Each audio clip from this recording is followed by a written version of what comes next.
sesia obemu se eye Professor Dan Owusu Asiama ewo aha ena afi nso Kwabena Asubonten enso ewo ha na ne anopai Kwabena ene me technical man ohefidie no na watoto bibia ede amene anwumrei mesre oni edi nkan ene se Facebook ona aba na ohwe nsesie ne nyina bebo ho emoden na wahye dwumadie no ede amayen se waba na wo Facebook a mesre hye dwumadie no efa emayen Cynthia danso yada se ene anuanom a aka enyina monhye dwumadie no monhye emfa emayen pa oche abo apa hosima aduanan mamenko studio 2 na professor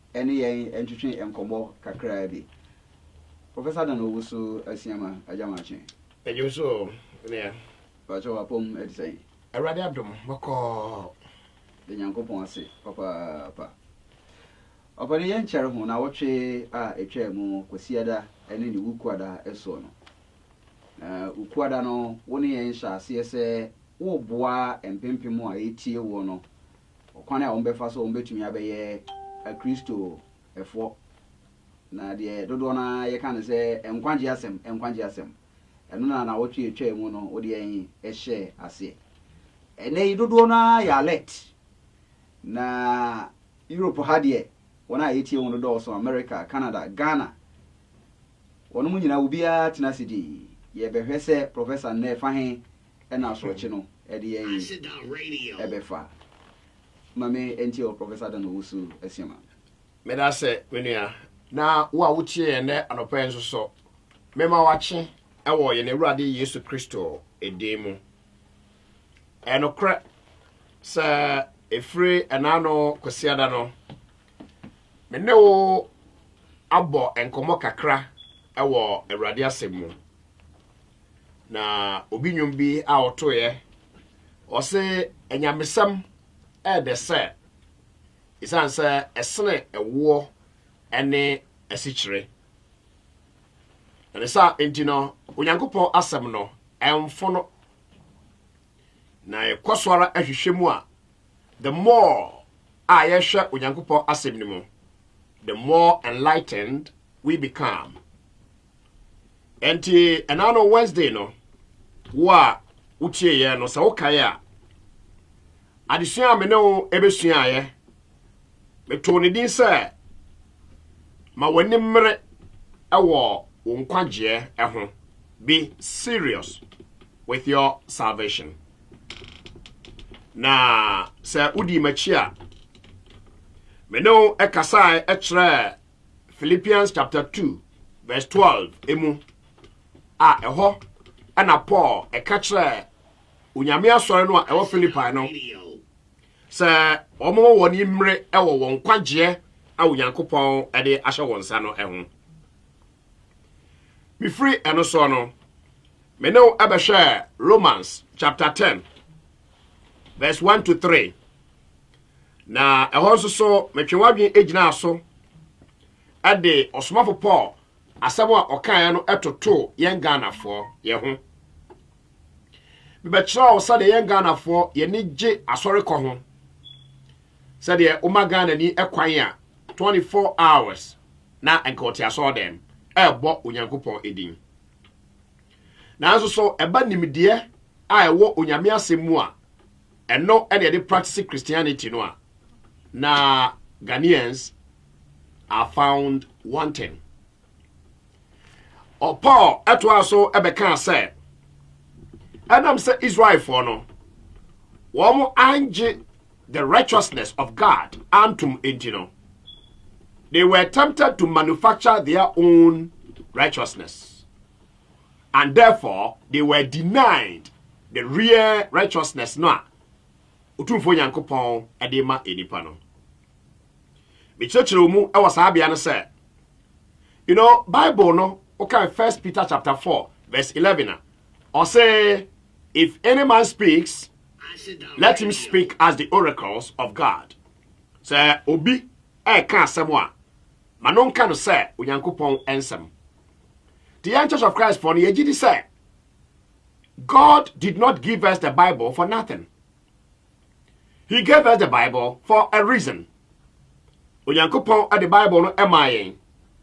Owo senti bintia or the Bible no emayen. Na enam sa intino authority what Christianity no is the Holy Bible. So Holy Bible no any authority there. Any adenti ene nipa bebree epesa esum nyame claim say obi a Christopher na Bible enkyerɛkyerɛ ankasa no sɛ wotwe na adwen egyina so a na odwane apa baabi afa afa mbegyina baabi a mebɛkamfo yɛwura Yesu Kristo ɛde ma awɔ ka kyerɛ wo sɛ John chapter 3 verse 16, probably the cheapest Bible passage in the New Testament. Na sade onyankopɔn edo ewiase ni sɛ ɔde ne ba ɔwo no ekoro no emaaye na obiara obagye no adie no anyira na saa onipa no ebenya dan nkwa. Ana me de obegyina John chapter 14 verse 6. Ayewura Yesu Kristo emeki claim kese a religious leader biara entumi enclaim obie. Awurade Yesu kan sɛ ɔno ene ekwan no nokora no ene enkwa no na obi anko agya ne nkyɛn agye sɛ ɔnam ɔno Awurade Yesu Kristo ɛso. Megyina saa bia no ɛno kasa bebree ɛdefa the gospel of Christ. Sɛ yɛkasa Yesu asɛmpa saa kasa no ayɛka no asɛ ne sɛn. Na me no ɛnanti mu a de oba ebewie ɛwɔ asubɔ ɛho. Eka kyerɛ wo sɛ sɛ wo hwɛ twerɛ kronkron ni mu a ɔkwan a etwa to a enipa ɛfa so na ɔba ɛbɛyɛ okristoni no ɛne sɛ ɔma ɛho kwan na yɛde no ɛhyɛ ensuom na yɛbɔ da so. So okay, Wednesday no ɛbra yɛkɔ no a obi bisa asɛm sɛ yɛbɔ da so ɛwɔ River Jordan mu na ohuni ye no obo asuwie ye no won ne ho ebedom Church of Christ ya agye se osan bo asubie wu ana mema anu yie e wo sa asem ne ho na me ka se ne se ye ba mesan atrentre ne kakra asubo a e wo Bible mu no e by immersion asiane se ye de onipa no ehye ensuom ama ensuo no ekata ne ho.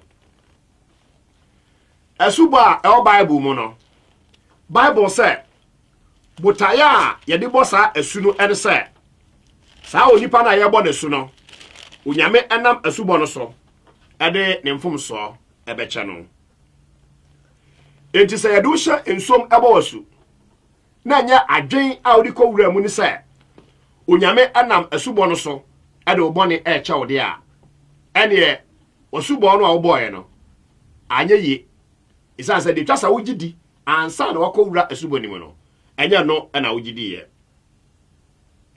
nia etoso bio ni say ya mo asu yi a ebinom ade nipa ne hyem emprensa yedu ko nyina ensuo ni mu a odu hyem ba ko a ose agya ne din mu no odu ahyem mienu oba no odu ahyem de etoso miensa ose ho nkronkron na je say nipa ne yedni hye ensuo 3 times and a man so 3 times. Bible a kwanson so minu adofo wo tiame. Eya sa e na twerɛ kronkron no ekyerɛ. Yemfa enipa enhye nsuom emprensa. Na ye nkasa eye apamfoforo mu asubo. Enti asubo no eye ade eye very very important. So nipa omo asu no. Ontumi nkasa oye Kristoni e wo twerɛ kronkron ni mu. Demo bebree ene wo asubo no eho enunti se yebo wasu adwen a ye de wo hye ensuom na ewo mu ni se waje the death, burial and the resurrection of Christ adi na se ye de wo hye ensuo no mu a onyame enam asubo no so e de obone achew enunti ene yebo wasu na se enye Church of Christ ni ana de wo hye ensuom ebo wosu nemu uhu nyame no kre no ana obi foforo bi na abo wosu a question na menu na wo bisa no eno no akire obetumi aba Church of Christ a wo mo asubie mu ana yedi kan say we don't force anybody to get baptized. Yenya yekanya mesem no yem force onipa biara say onipa no ema kwan me mo nesu dabi all the time the understanding and the conviction of onipa no a ope enkwaje no eso ne yigina na yebo onipa no asu anu nti se wadwen nyina akira wo se wasubo audi ka boy say de yen ya kire mu because me responsibility dey say me kire say the Bible mu asubo no eden ete ti say wadwen ni say asubo audi ka boy no eno anu no e Bible kwan so enti wo ba Church of Christ am pese wo asubie mu a it is between you and your God, because again I cannot force anybody to be baptized, and nobody should force another to be baptized. 5 sa asem no bi esi wo ho Osmafo Paul eko preach here na okoto emema bi na ebra wo hia wo no obisa wo mo se omo gidiye no omo anya ho nkronkron no ana ana engrofo no se yente pempo se bibi wo ho no me fe no ho nkronkron menu asabre no nso afere na Christianity asase enti akrisofo edi kan no onyame ma wo mo ho nkronkron achade bebre a na odi ya adwuma a wode be convince nipa say Christianity a authentic religion patu trimo the reason tia ebra Christianity sha ase no nipa bi no munya achade ayaresa enkomhye kasahodo ene ade no ene say na Christianity a foforo e wo wiase Christianity ba no nso no ebeto Judaism and a well-established religion. And in order for God to convince the world, they say Christianity is an authentic religion. And I this how on the first century Christians, no, so they be in to be accepting Christianity.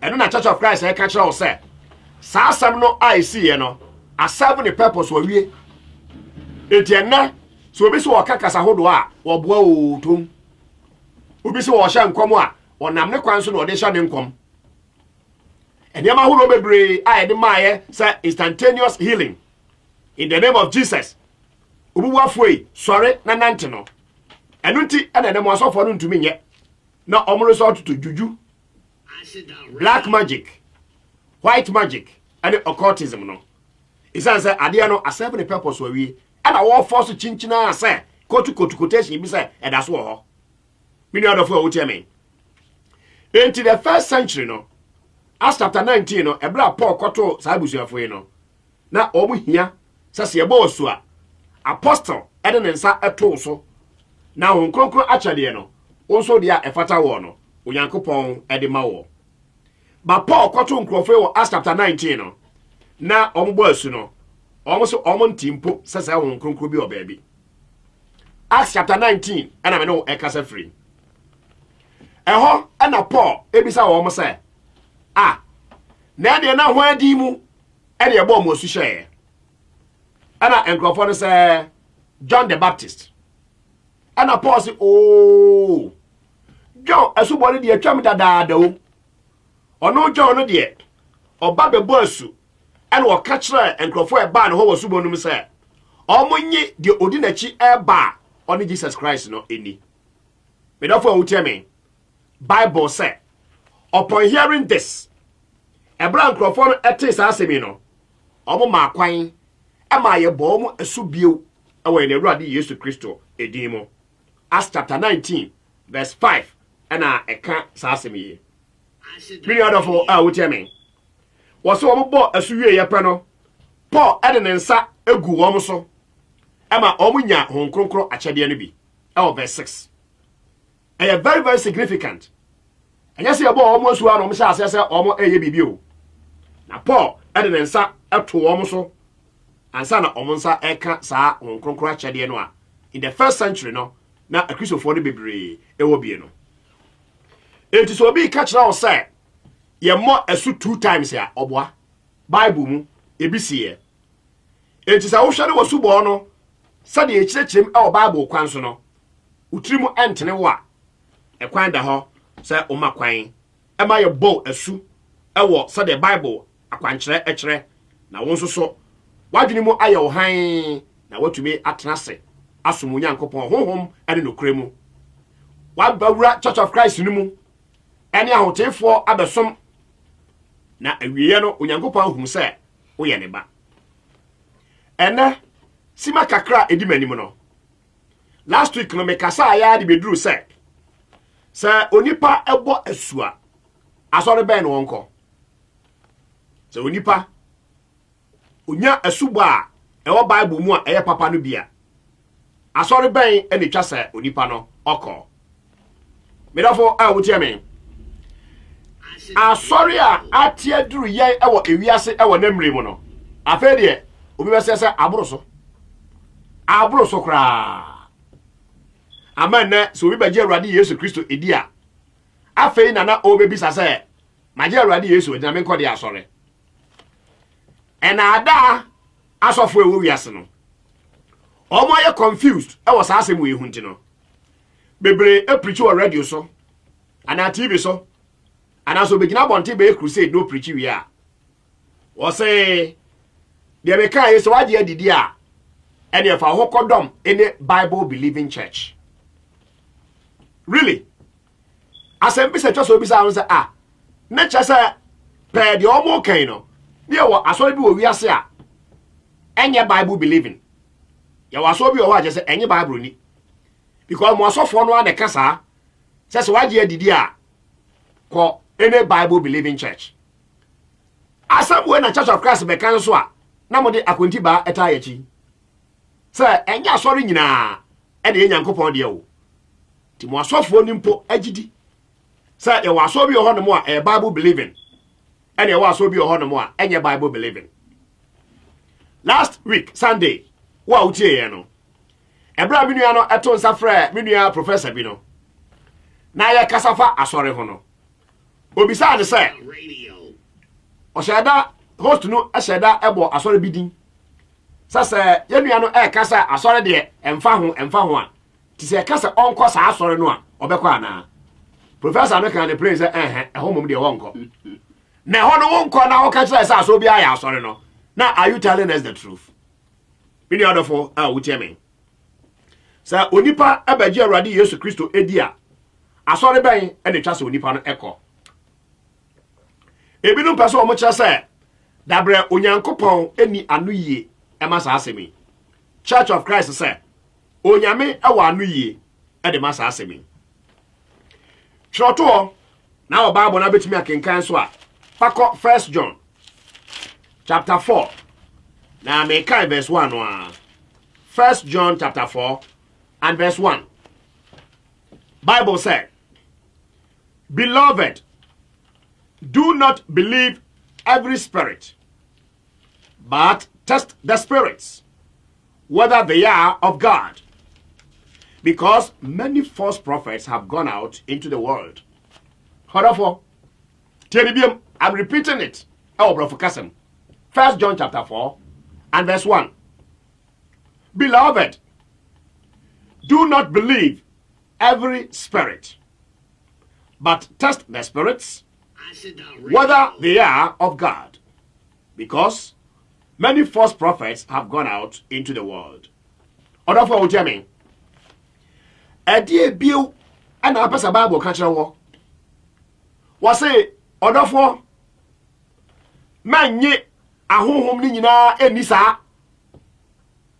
Demom so ahonhom ne hwe se ofiri Onyankopɔn wana. Efiri se atradifo bebre enye kakra bi o bebre ana aba ewo ewiase. Bible warning a wo de amaye no. Mini adofo wo tie me. Enti so obi ka kira wo se asori bia ya asori a eye nada eye populist conclusion. Asamu nipa bebre enkan kan nto so ka bia ne ho nya hi. Enti asade e nde emfa ho Holy Scripture no say asori fa ho enti adofo mamonye ahohom ni nyina ani saa ne mo monso ahohom no enhwe se efiri onyankopon wana isanza atradi fo bebre na aba wo wiase hwe enema esi ewo wiase bebre edi adanse eka kire me no mienu se enya asori nyina na e papa sa oti social media so a won hwe sa clip no se South Africa osofo ema ni church members every esre omu fra so dem a na obia begina bonten na emura na onipa da sene de ne se asi emuram na owe a ene nyankopon be hira no me do fo wo tie me eno na wo se asobia ya sore wonti social media ho ana osofo bi odi bleach edisi niema eye poisonous wadi ma the church members wo mo nom na nyame nhira beba wo mo so ema owie no enipa more than 20 ewuye wonte da ho me do fo wo tie me aso bia ya sore wopko United States California ya waso bi ho ya fa no Church of Satan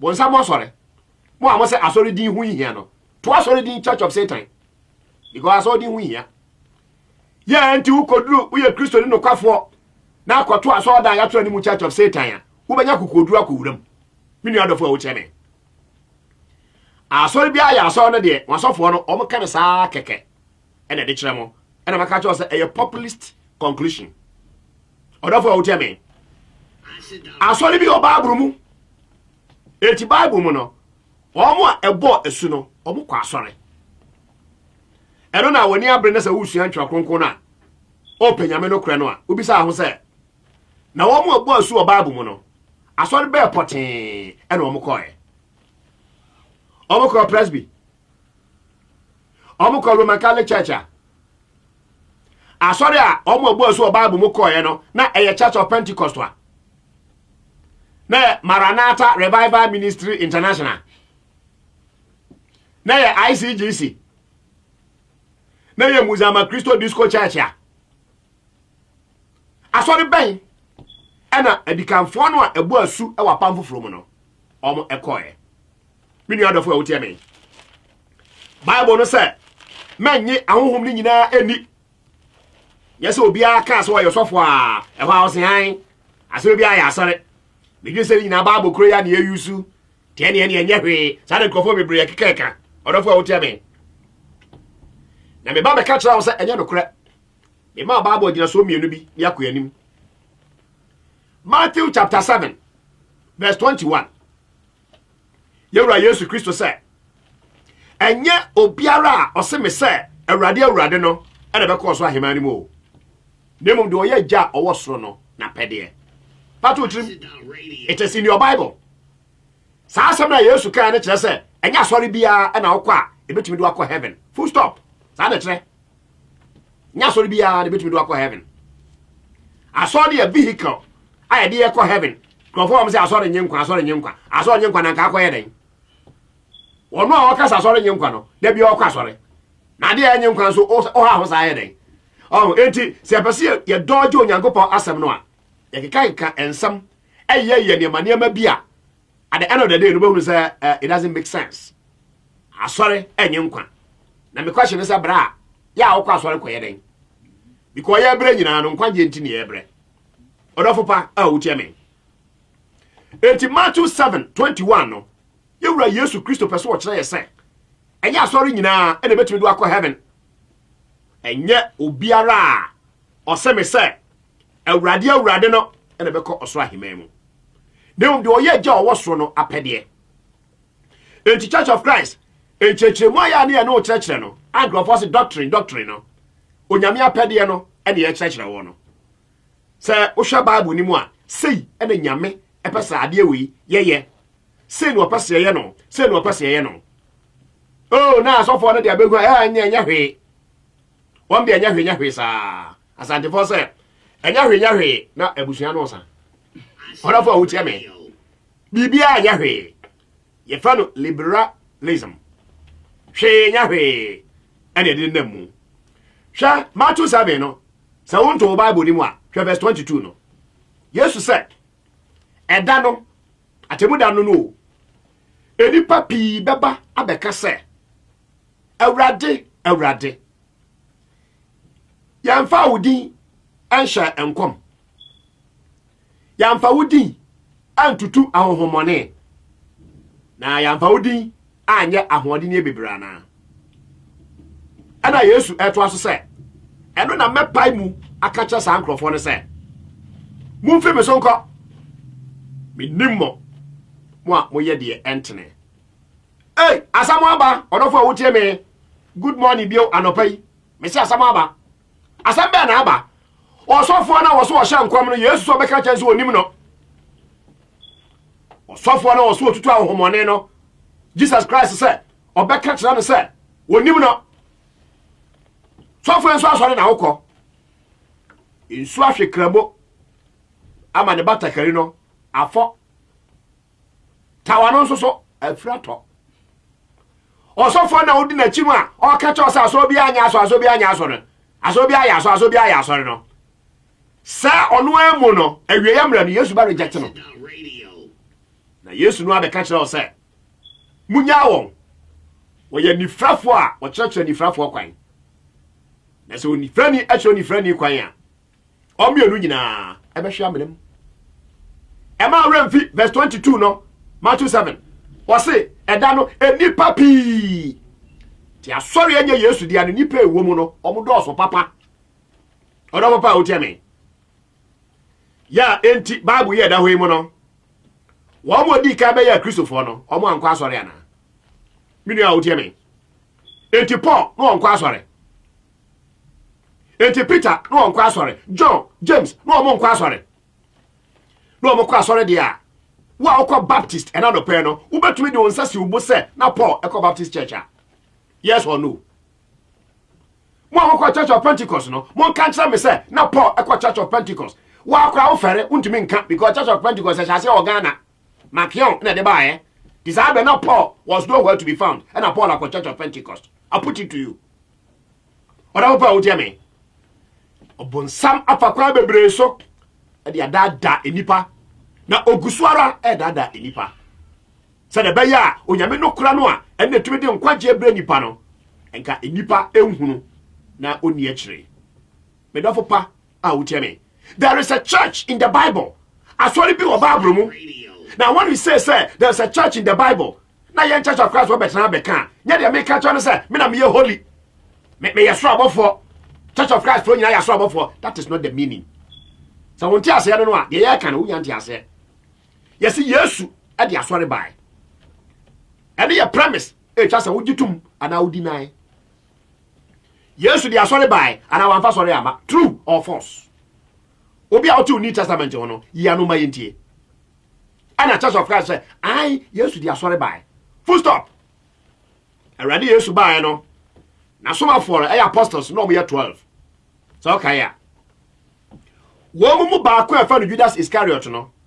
And ofa ase akwaji sika won krofo ho eton Yesu.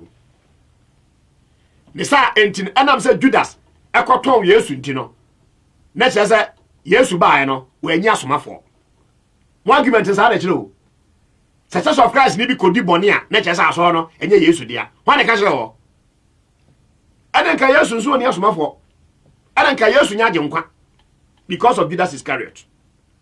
So when you talk about the church in the Bible, near catch all say, if you say me no mienu, you come wura asori a Yesu di ba enu.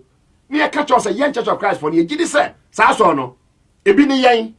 Se ka sa, ye ni meaning say ye say papa e chen. Yesu e na ye papa. E na odi ade aba. Ana na wujani free Yesu di no ho. And trying to establish your own righteousness. Go back to Romans chapter 10. Me na papa a wuti me. Enti Bible no eda ho no asori bi wom. Asori bai me no bedi ho nkoma wona kakra di anim. Ekosi say o kai Bible no a yesi Roman fo nwoma.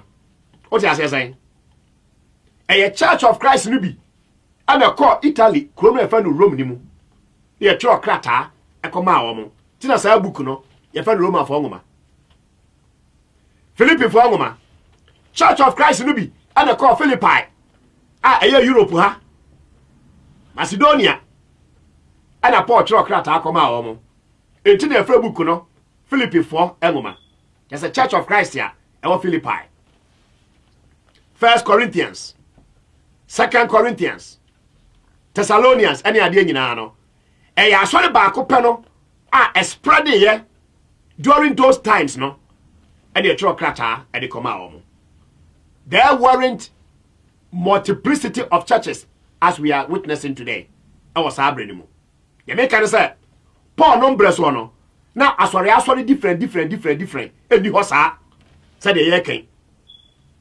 na Church of Christ ready dey ohin baby abanu anasa baasa be hia na obegye atum se Yesu eye awurade ti de Yesu ka no eno de twase de adwuma na oyusu apam foforo no e de ye ne som and the practices no that is the Church of Christ and now you so abehunu say it is highly unnecessary say nipa ebua won ne no so de Yesu di a na omakope edi bi de ato omo ho so I don't go di bi ato omo so say Bible no amodi read 1 Corinthians chapter 1 verse 1 and 2 or say I saw the Church of God Romans 16:16 or say I saw the Churches of Christ and what you know and as the debut Maranatha de ben Maranatha de edien de ben revival yakope di atente bi di atoso na nipa hunahuna na wagye atum mini order for what you mean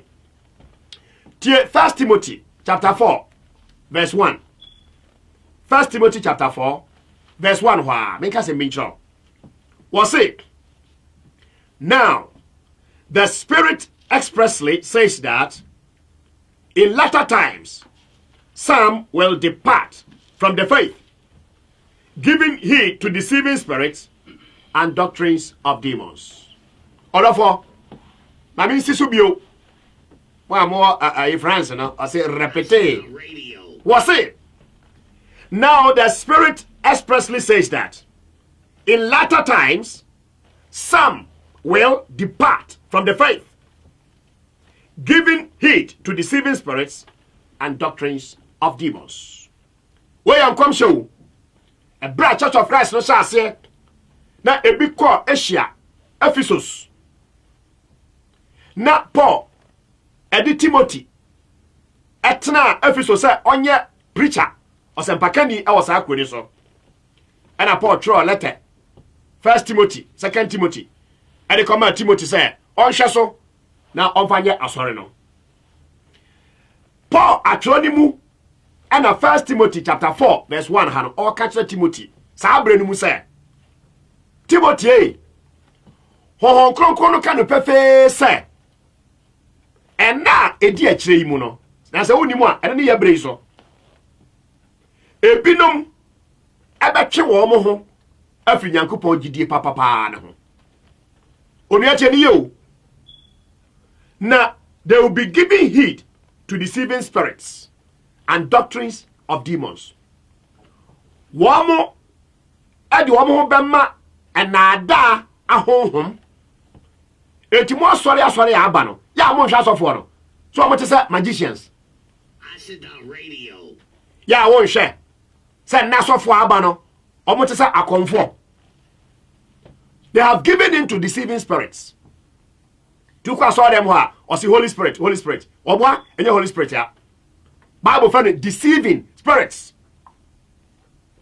Homo a dada nipa. And na saw them. Na ye bo shatawale na osofo edikano wo sa wo bu nipa jen na asofo nketo adi nachi na ye bo gene so na no deceiving spirits and doctrines of demons.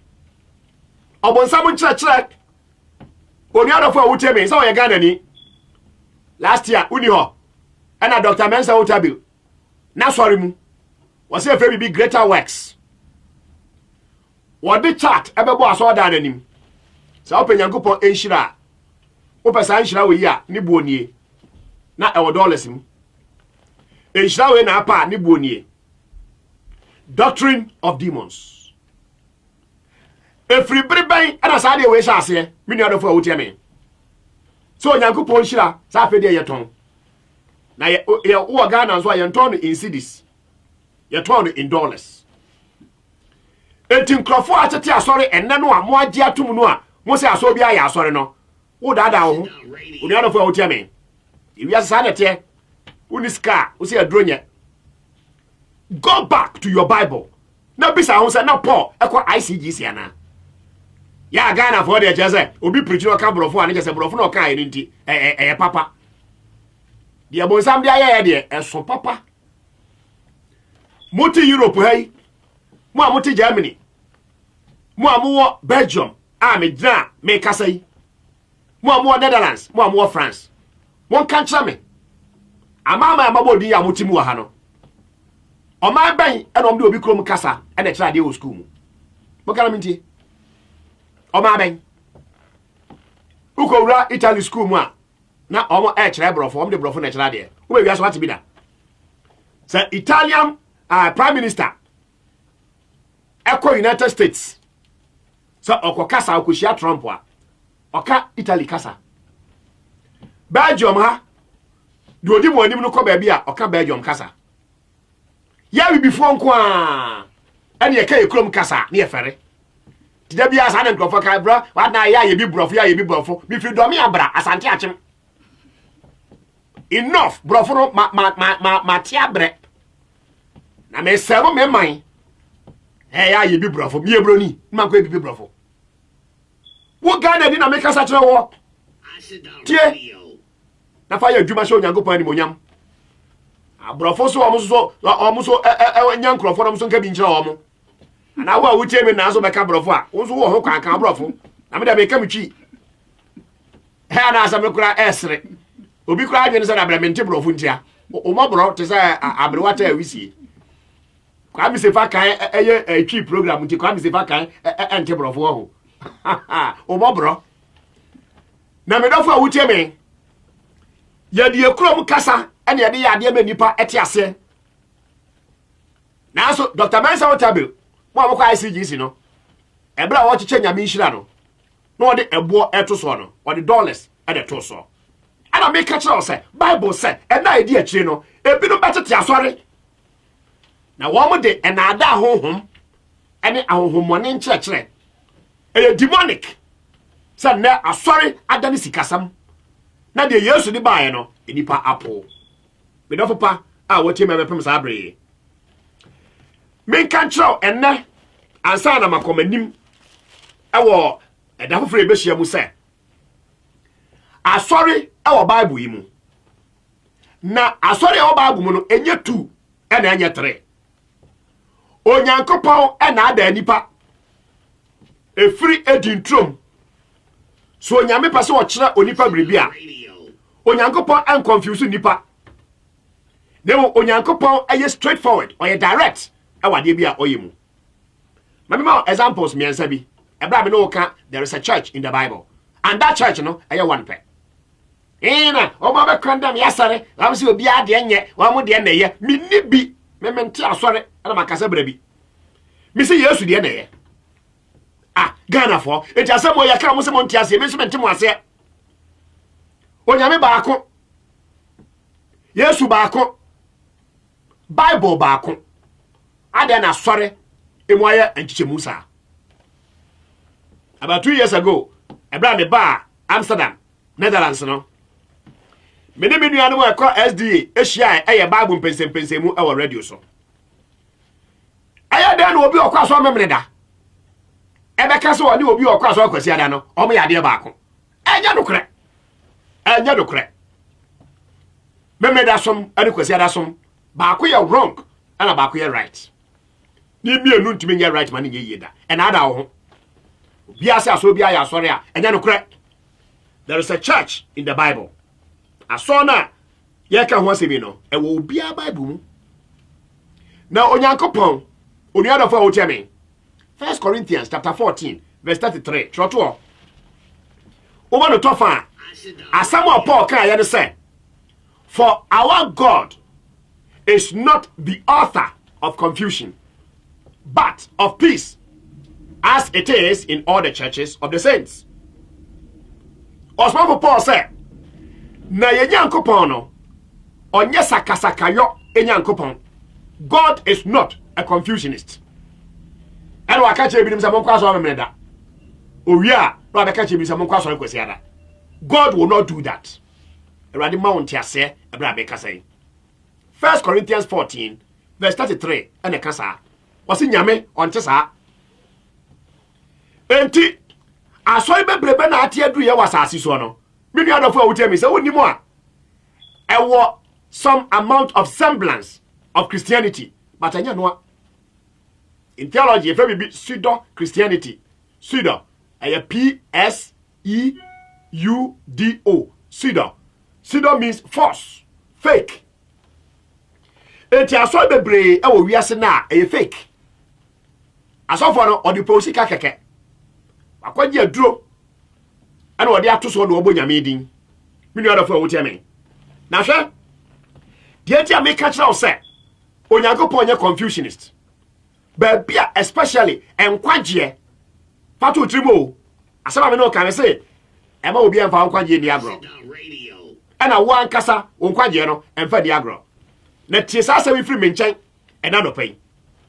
Hwa ba biara a Onyankopon ni nipa e deal. Na Onyankopon eka enkwagye salvation ho asem no. Onyankopon yi baabi baako pe, onyi baabi tu. Patu trim. Oyi baabi baako pe ena ode yesa. Unya nti ase. Ena mi kutiri ho kira o, ba mi sisu bio. Wo free Genesis chapter 6 a. Bible say Onyankopon dane nani ahwe ewiase. Na ohunu say ewiase nipa bone nko ena nipa edi. Tinyankopon ye say wonu ne ho pa so obo nipa. Etu odi nsu yiri ebesai ewiase. Na Obama no wade Bible say onya adom e Onyankopon anim. Etu onyame besai ewiase.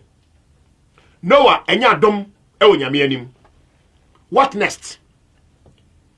Ana Onyankopon etaski Noah say fa dua wawa fire adaka shema sana fanti for friend no ark. You can't ark no a. And it's a ship. Ya ya dua e na aye. Ni aye edan ni nyama bebre e wo mu. E ade a eso pa. To Onyankopon taski Noah say onye ark na omprichi. Bible adisua say Noah e preachi 120 years and a chile dipa during those times. Na no kwasam a wo ho so no e say ebra wo preaching nyina na oye ark no o ka kira manfo say onyame di nsu yiri ebesa wiase ti ala saman sakra woni agene na owo mehye ono Noah ne ark no mu na obi aba behye sa ark no mu no onyame beje wo nkwa salvation. God will save you. Hey, tesa de na uye ya.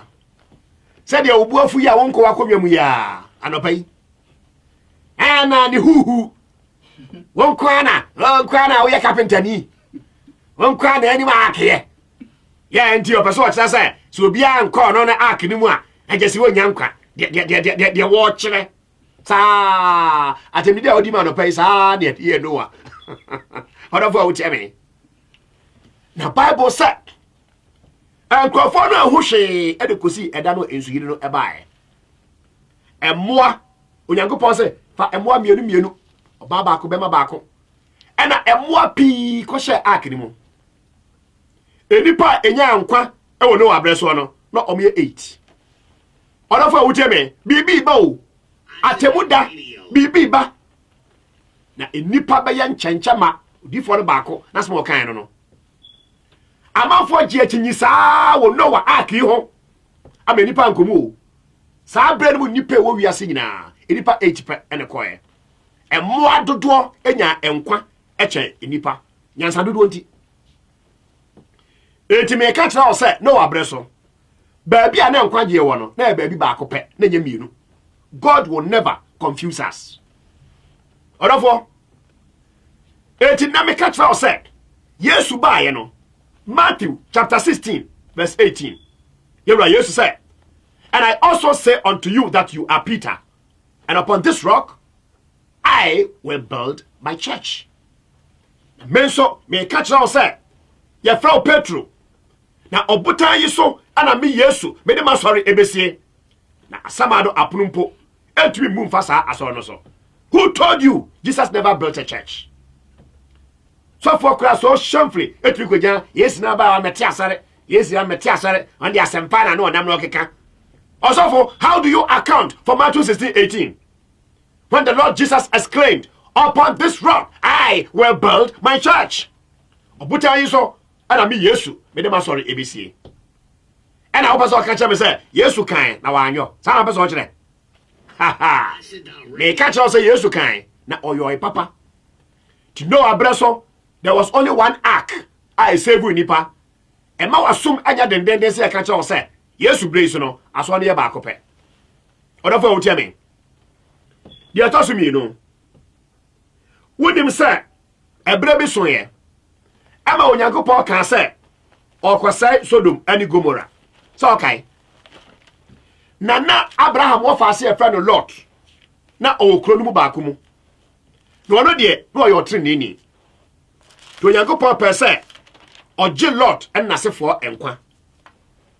Eti preaching edi ka bai. Announcement edi ka bai. Ye catch Lot and nabusuafo no say this is God's intention. Onyame say obese Sodom and Gomorrah. Oni a wotie me atemu obi nam kwan so ba o. Atemu obi anam kwan so ba. Ti preach na ye preach no, wo de fa di agro. Na fa didi. Na nom. Na fa yenta de hye. Fa to shoes. Na to cars. De bi kan nyina otobi a wa ye bone ana. Da bi dem ye mfa ye ho nto sa ne ma no so e wo wiase. Esa se onipa onyame be bua ya ten papa. Me da papa wotie me. Enti onyame ka kira Lot to say Muntu free Sodom and Gomorrah. Esa sa midija e be hikuro mienu no. Abofo and this message no e ma Lot. Samo kwa mama hwamo achi obi an hwe nanim ten na wonko. Onuadofo what is story no da? Ti men say America say wo ho. Eno na ehefa na Lot ene ne yire ndabusuafo no na omo kwa Lot yire no eda nani no a oda ne enchirisie no unim ba bi kro troto Genesis chapter 19 verse 23. Genesis 19 verse 23. Menka 22 no infantry 22. Genesis 19 22 and 23. Ebra Lot and nabusuafo no e kono abofo na semom ka kira no nie. Hurry, escape there, for I cannot do anything until you arrive there. Therefore, the name of the city was called Zoar. Onyankopɔn ka kira Lot and nabusuafo no say, "Muntu mirika monka mo ho. Mintu inside Sodom and Gomorrah. I just am wondering a ansa, a hono and he. Wan kasa just am wondering baby a mo pe bia. Utimi kwa so bia wo pe. Enya no kura. There was a specific place. Just a lot. And the busuafo no ekọ na escape the wrath of God. Oni adafo wuche me. Wo say baby a city no Onyankopɔn kan say so mo kɔ ha e ho de onse ho no. Ye fra no Zoar. Genesis 19:23. The sun had risen upon the earth when Lot entered Zoar. Onyankopɔn amfa eja and brimstone and Sodom and Gomorrah. Said the verse 24 of Genesis 19 no ekasa no. Until said Lot and nabusuafo no edru Zoar. Zoar was the place. There was only one place. In history, onyame person odi nipa nkwa wode ade ba akopɛ na si ho wan ka sɛ onyankopɔn wo mama ye confused. Our God is not the author of confusion. Zoar fatu trim when a lot dwane koe oduru ho ansana onyankopon ema ija and brimstone according to Genesis 19 verse 24 no togu Sodom and Gomorrah so de chato enanopen unya da age a hwe enguma bi o Bible mu I found the book of Joshua na chapter 6 verse 17 eka assembly Joshua chapter 6 and verse 17 the chato amedema wono no point ni nyina ne say efri adebo ahyase so onyankopon pese ogi nipa nkwa ba bi o pese odi nipa eko ansa na nkwa je na aba no only one place on fa two places event ho it me no brace no so be catch us aso bia ya so that it is never true aso dodo e wo wiase no obi an nkire kire obi an ne practices eja no kura se nyankopon de sa confusion abeto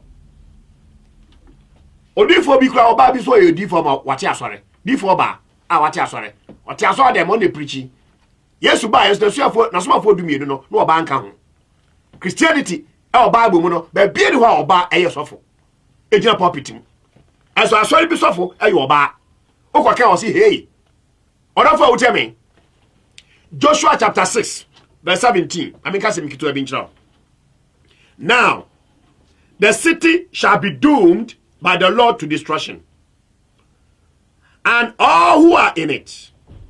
Only Rahab, the harlot, shall live, she and all who are with her in the house, because she hid the messengers that we sent. Hallelujah. Ya brana so na mamin kan kitu abi nchiro na nza na majaw kwan.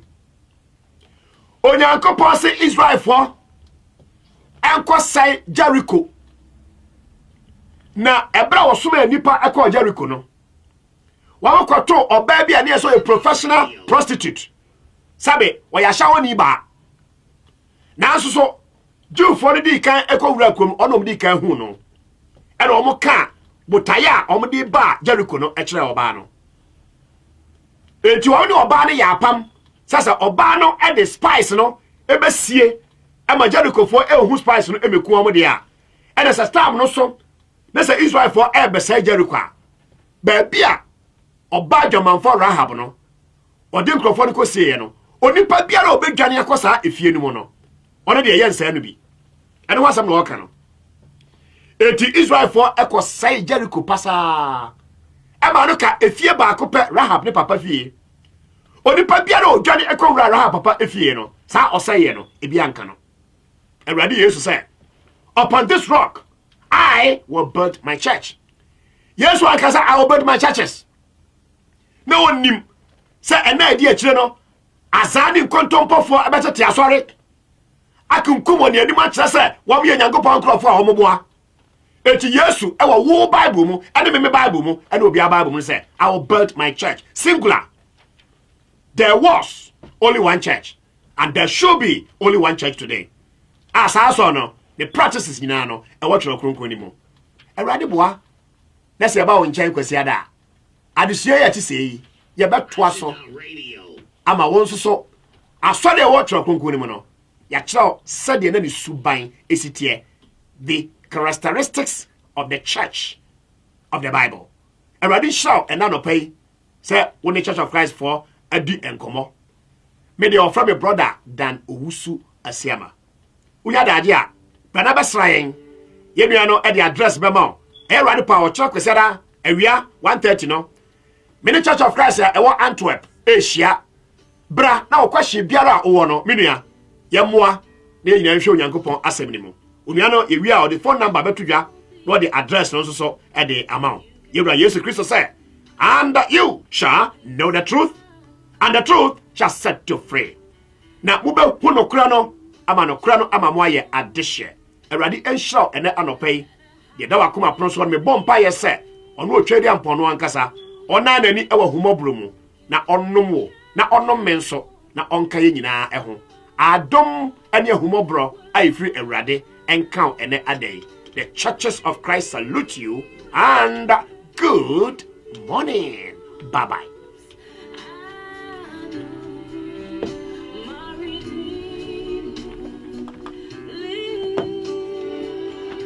Abusiafo na no pay I'm short of words. When I mean,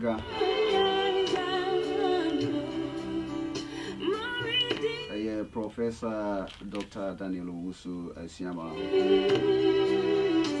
Our Sempakani Edema Takra de Central Church of Christ. Na watu kwan aba Belgium ha. Abusia we dia wasumwa. Mo hwe ye ne wo Facebook nyina da mo nyina sipa mo amutie wa manone mo hwe Ghana. Richard anyway free Ghana and now there by was I'm watching you live from Ghana. Sankregwa, God bless you, Daddy. But then Rita Siama anyway and by was are the phone lines going to be activated for calling? Yeah, the lines no ebemamo we na opesa wo free bibia but okay bia achekra 5 minutes. Until let me activate the phone lines. I'm going to activate the phone lines. Should you have any call, please do call in immediately. Do call in immediately. The number to call is 032-906-169. 032-906-169. And 032-949081. Welcome to you, courtesy Church of Christ. War Antwerp. And I ordered the voice of the church in the Hebrew. Emmanuel M.K. Fiagoto, from Spain. Yima Misheda etestil. Misheda responde to where you would buy say bohum modern. Where dear Miss Row bohum modern. Na documents na wo send in a tin. Edinburgh be say men from Church of Christ for no man to me and farm. Yima man to me and fast document tin no ama won. Na we die Gawuta Ganama Professor Dan Owusu Asiama eneti wono. Won so e na wo ha wo hwei. Enim se nsem na chekere wo ma sese no aso hunhunu nia won kan dia. Wadaro ma pebi kan. I have just 2 minutes to go. My name is Kingsley Kwame Tufo. Thanks so much for your time with us this morning. God willing, Sunday, tomorrow you'll be here. And the Ochna Professor Dan Owusu Asiama Ebesan Abaha. Prof, when you Mishra. But I say, Radi, Insha, only a tear for you now, so. That's Papa. And I know Payina, Inshrapa, the Munina, see a Camusena mea, Duma, Ochna Ebesan Abba, name mum, and ne enumere, Mumayanti announcement, Papa, do you know, Mammy, Pa, Madumno. And ne enumere. Maybe I am to me who. Spain, I'm sure. Well, remember, a prof, just 2 minutes, be now one answer to this call. Hello, good evening. Sorry. Good morning, sir. Good morning, sir. Kingsley. Yes, sir. M. Kenya. This is Emmanuel. Emmanuel, thanks for calling. I'm so grateful. What's your question? Yeah. I have a lot of questions for Professor. I know. And Professor will take time later to come and answer you. So please give all the questions you have. Yeah. I'll just forward some. Okay. I will try my possible best to speak tree because we did the program in tree. So I'm an Ewe. For that matter, I'm a man. Yeah, I understand. That's why I started speaking English. But I will do the translation where necessary. So please go ahead with your question.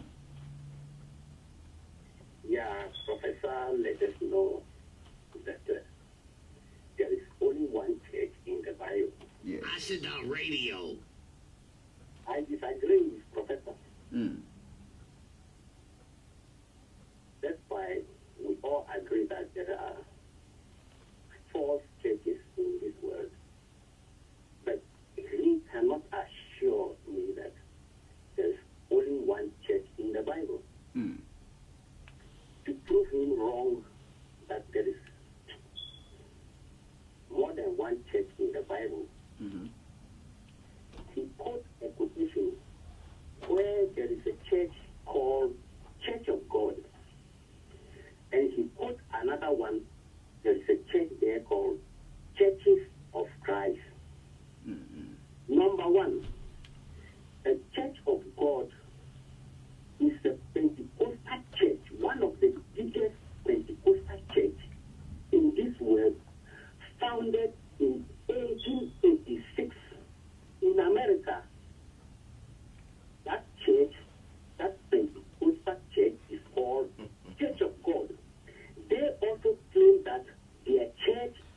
you know what I cannot allow you to do? Go questions, straight yeah. and ask the question so that the professor will answer. But if you start teaching, then I don't know how you expect him to help you. So put the question there, and then professor, answer me. I'll be very happy if you do it that way, please. The question is coming, so I have to express before the question. So the question is coming. Make it snappy for us because our time is up. Please, Ima, I want you to ask your question. Go ahead, please. Okay. So, Professor, there is a church called Church of God, claiming their church is from the Bible. Mm-hmm. And you've proven that there is a church in the Bible called Church of God, and also your church, Church of Christ. So tell me, if you are saying there is only one church in the God, only one church in the Bible, and there you yourself, you told us this morning that there is a Church of God in the Bible and Church of Christ, but yet you are saying there is only one church. So tell me which one is that one? Another question. Mm-hmm. You mentioned the Baptist church that they worship Saturday, and then He didn't say that. It was the XDA, other churches Seventh Day on Adventist. Sunday.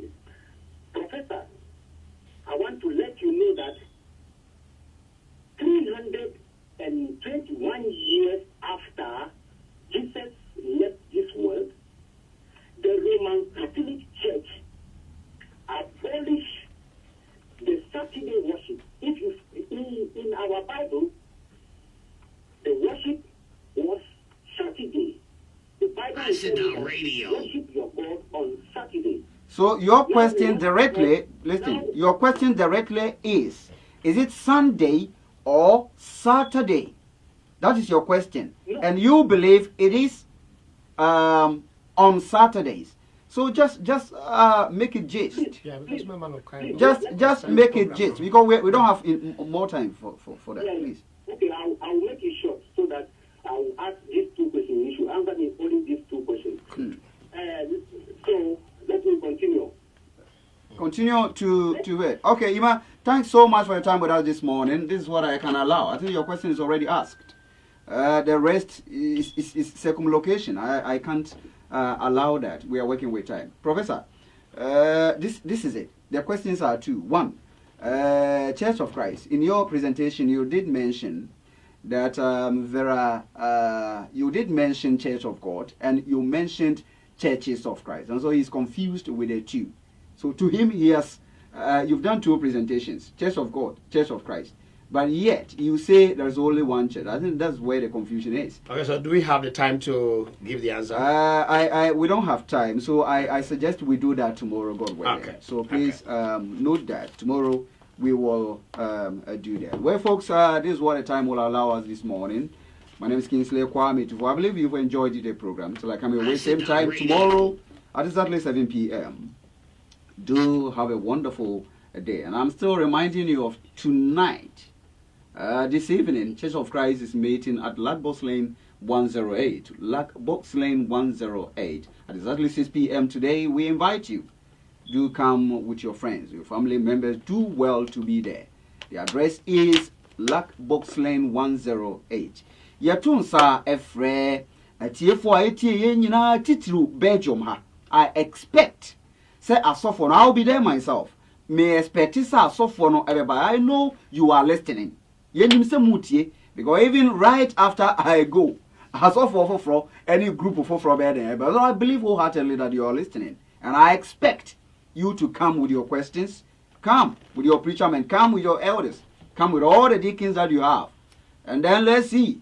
Yensia we Yankopon asem no together. Church of Christ the Fortune sa Ephraim nyina ka kire wo say na nwumre no nsia pepepe yehia mu ewo Lackbox Lane number 108. Ochina eye kwasiada wono be kwa akosom eye awia donko he obetumi ada ana okoye obi bia betumi aye na wanya bre aba no aba betie professor no. And for your information, it is hard for you to get this man.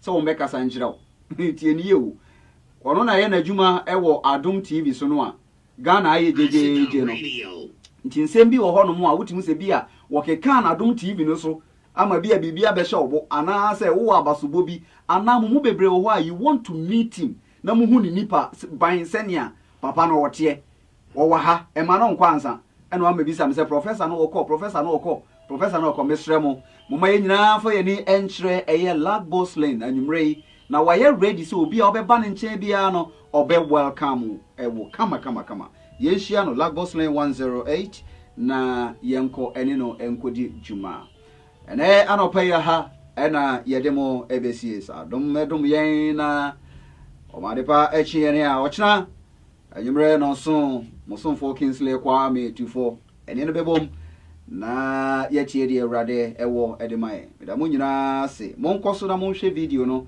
na monhye enso emfama afoforo nyina. Tomorrow I'll be here. Do have a wonderful day. I'm out.